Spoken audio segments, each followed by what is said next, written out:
Hi, I'm Rachel from Echidna Sewing, and today I'm going to show you how to bind a quilt. To get started, the first step is to cut our binding fabric. But before we do that, I just want to show you a couple of options that you've got when creating a binding. This is one I have bound previously, or bound previously, and this is one, and I've used two different methods. So there are no hard and fast rules, but for this binding you can see that it's smaller than this binding, and also you can see no stitching on the front, and you can see stitching on the front here. So this is created by the size of the binding that you use and how you decide you're going to bind your quilt. So for this quilt I have used a binding and I've hand stitched on the back. This binding I cut at 2 inches. For this quilt I have machine stitched it completely, so I have started, pieced it on the back, and I've sewn it on the front, and I've sewn it down. For this type of binding I have used a 2.5 inch binding. So it depends on the method that you're going to use. Today I'm teaching you this method of stitching it from the back to the front and machine stitching. Of course, if you prefer to hand stitch, you should go ahead and do that.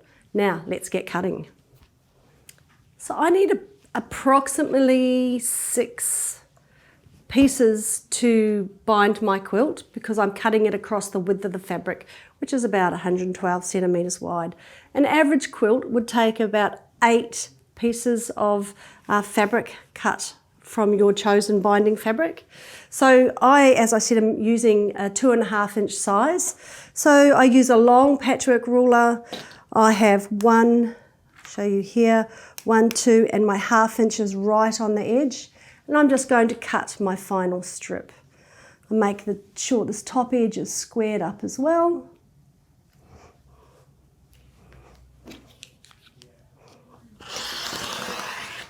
I tend to cut more binding than less, because if you're sewing it on and you suddenly realise you don't have enough, there's nothing more frustrating than having to add a piece while it's half sewn onto a quilt.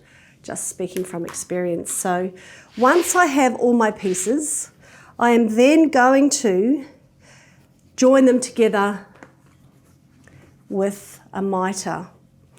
And that is because a diagonal line is more forgiving on your binding, you won't see it as much. So to do this, you place these fabrics and it will actually stitch along here. So then this is joining one piece to the other. So I always rule it for accuracy. Some people are comfortable with using their eye. I only have this really large ruler today to play with, so I'm going to use my salvages here as my marks. Pull this one down onto here. So salvage on flush on that line and on this line. And then I'm going to draw my stitching line.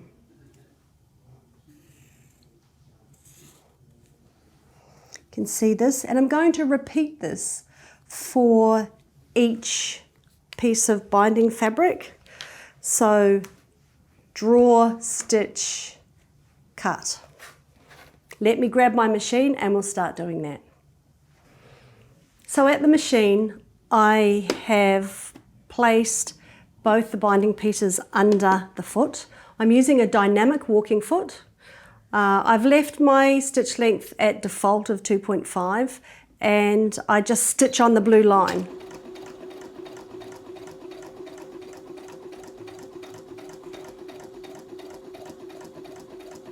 When it gets to the end, I'm stopping. Needle up. I'll trim my threads, and then we would draw the next piece here and attach that one. But I've already gone ahead and done them.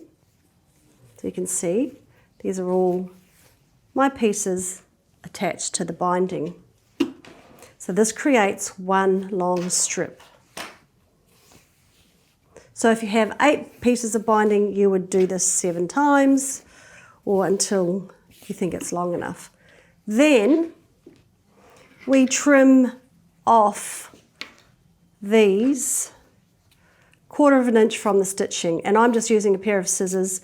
This will be ironed down, and I just not worrying about how neat it is, but I will do it for each one. And I have my mini pressing iron as well that I will use to iron these seams out, because pressing is really important with your binding.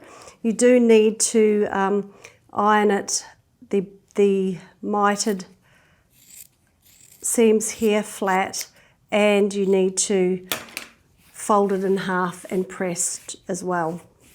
So this is the last one. You could use a rotary cutter for this if you wanted to, but I figured I have my handy dandy red scissors here. And of course, if you're into scrap busting, keep these pieces for another project later. I'm just going to trim that thread. So now I'll get my iron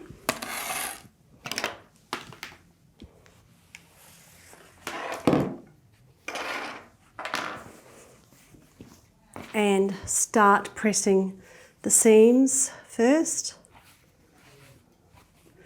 which is here. I'm not worried about not rinsing out the blue pen because it is actually in the seam and you shouldn't be able to see it. I will trim off these threads, so you kind of neaten as you go.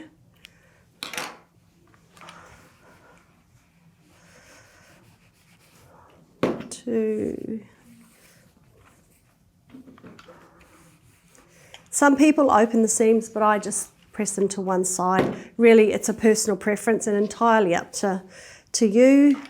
I don't think it adds too much more bulk when stitching. I use a walking foot, so I've never really experienced an issue, and there was just a bit of a wrinkle there. So I turn that up a bit as well. Now, this next step, we actually have to iron the binding in half. So to do that, grab your iron and fold, press, fold, and continue until you have one continuous strip of binding.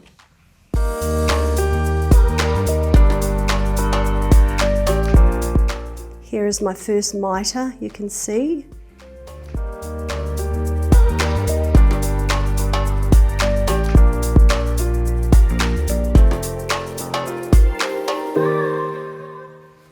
Okay, so we've almost finished ironing our binding in half. To make it more manageable when you're working with it on the sewing machine and with the quilt, I always roll it up into a coil. Just so, well, you'll see, just makes it easier to handle and to place. Now, some people prefer to use pins or clips when attaching a binding. I do neither. I just place it and drive.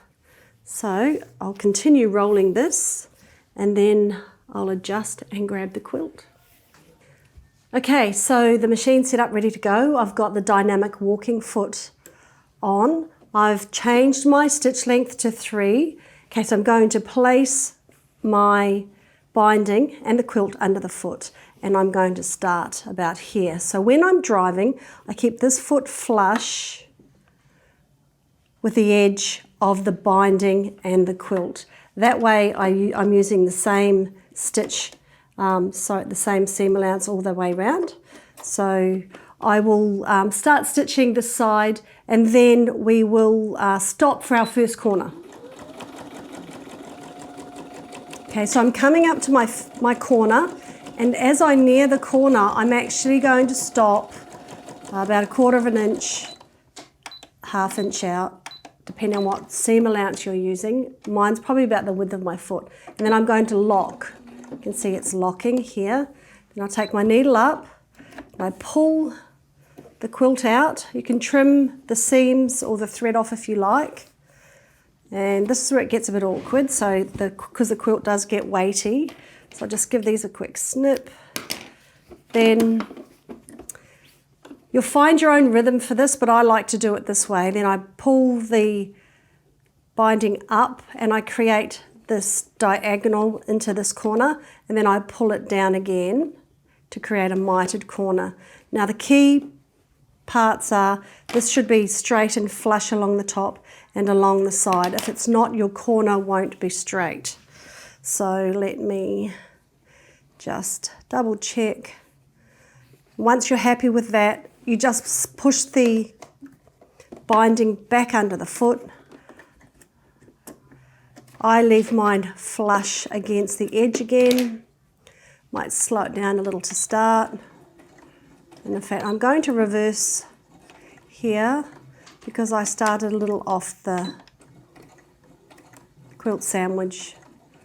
And I'll keep this aligned, keeping it straight and firm all the way down until my next corner.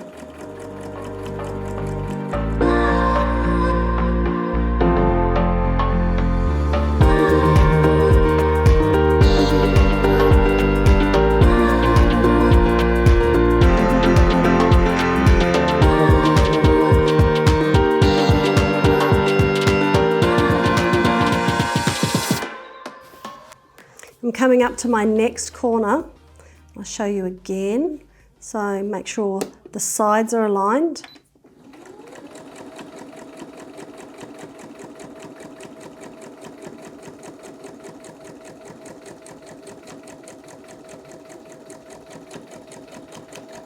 So come into the corner.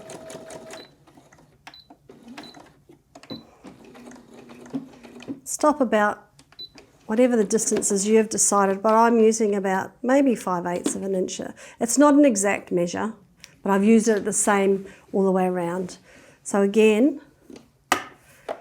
we're nearly up to the joining of the binding, but again, here is the binding. So we pull this up. So this level, this edge is flush with this edge, and this is a diagonal here. And I'm just giving that a little finger press. Then just pull it straight down once again to here. And so then flush along here, flush here, maybe move that a little, and then under the foot and start stitching again.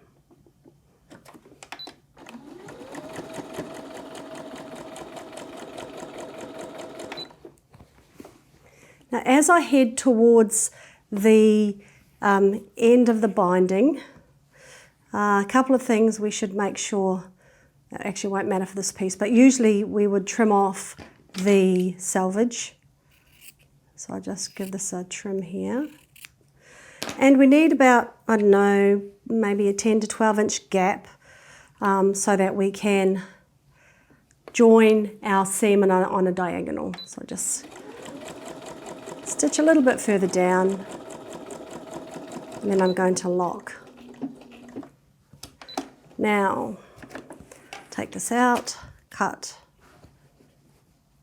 This binding is 2.5 inches wide, so I'm going to use this piece of binding that I've cut off here as my measure. I'm going to bring the top binding over, and I don't think I have enough room, so I might make this one shorter. So I'm thinking about bringing this down here on top. So there has to be enough room so I can fold and twist it. You'll know what I mean in a minute. So let's just say I want to have that here. It's a bit slightly crooked. It won't matter because this is going to be a mitered seam anyway, but I'll just straighten it up. So place my piece of fabric here. I should do it on here.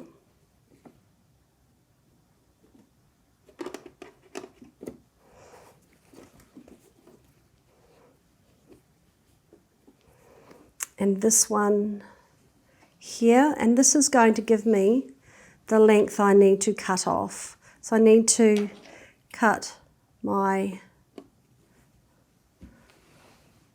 piece of binding fabric about just past the width of this piece of cut and opened binding. It's about just over 1/8 of an inch maybe.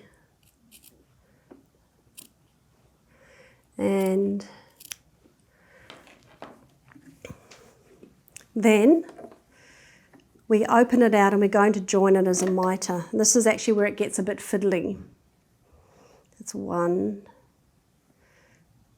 2, and this is probably where it would pay to have some pins. But I'm going to try and do it without pinning, so, and then I kind of untwist this here, join it on the diagonal,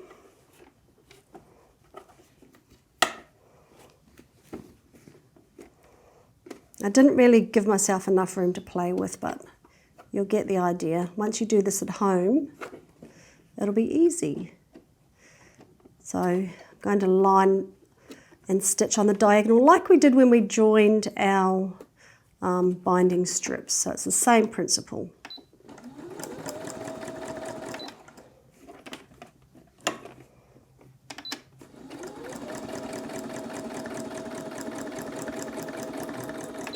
Now, top tip here before you cut the seam, just check that it's going to work first, because if it's not, you'll have to re-sew it. By doing that, you'd open this, and so you can see it was like that.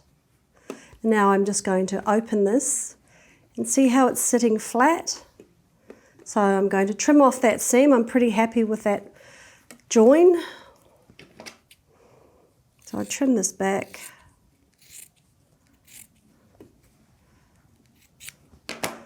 And then I might just grab my mini iron, just give it a little press if I can. Not on the sewing machine, obviously, but I'm doing it on the quilt because it's soft enough. It's protective, and the mini iron is not that hot.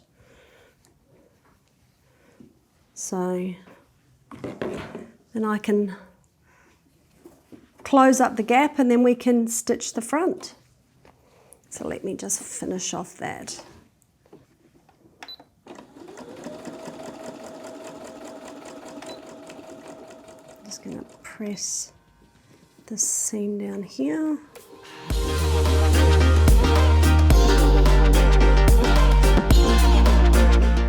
Okay, so it's all joined on the back. I'm going to trim this off.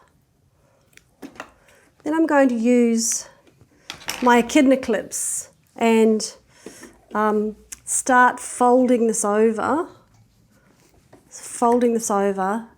and then you can see on the front, start down here actually.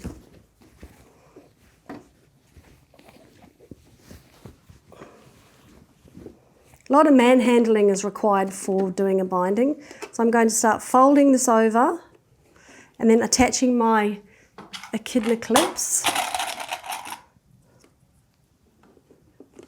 to hold it, so then it's ready for when I stitch. So I'm actually just going to go around the quilt and do that, and then I'll come back and show you how we stitch on the machine. So you can see that I've put all my clips kind of on the edge in preparation for as I'm stitching. So now I will start stitching the top. I'm going to do quite a relatively low speed. I have still got my dynamic walking foot, and I've changed my stitch length to 3.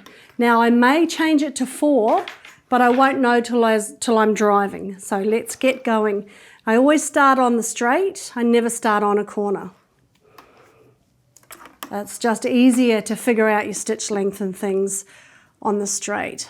My needle position is also center, and that enables the walking foot to be on the edge here and the needle right on the edge here. Okay, and I have also put in my foot control. Before I was using the start-stop button, but I've put on my foot control so I have more control. So let's get going. Now you will need to, you can see how my fingers kind of pulling this down as you go. You will need to do that. And really, I'm keeping my eye here and my needle on the very edge as well of the binding. So I think it's much easier at home when you're not having to film.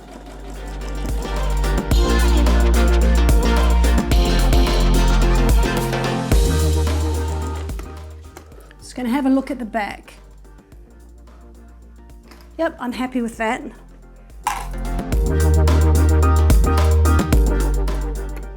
So I'm heading towards the corner, which I have already put a clip here, but I shall show you how to fold it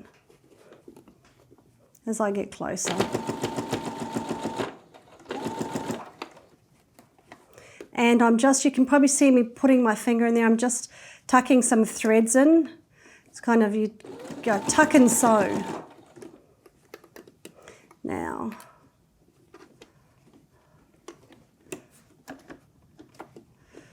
small adjustments are worth it.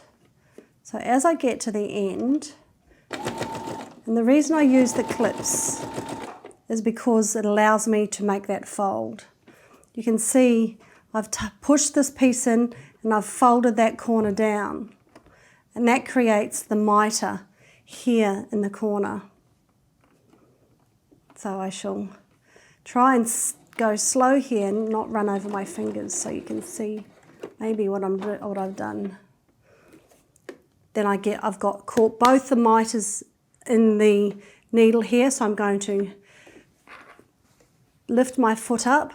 I need to do one more stitch, so I'll put my foot back down, do one more to hold it, spin, and I have stitched the corner in place, and I carry on down this side.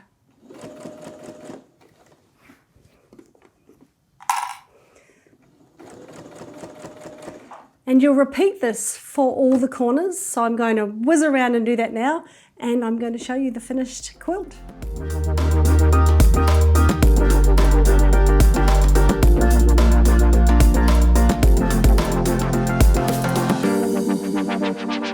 The binding is finished and the quilt top is finished. Yay!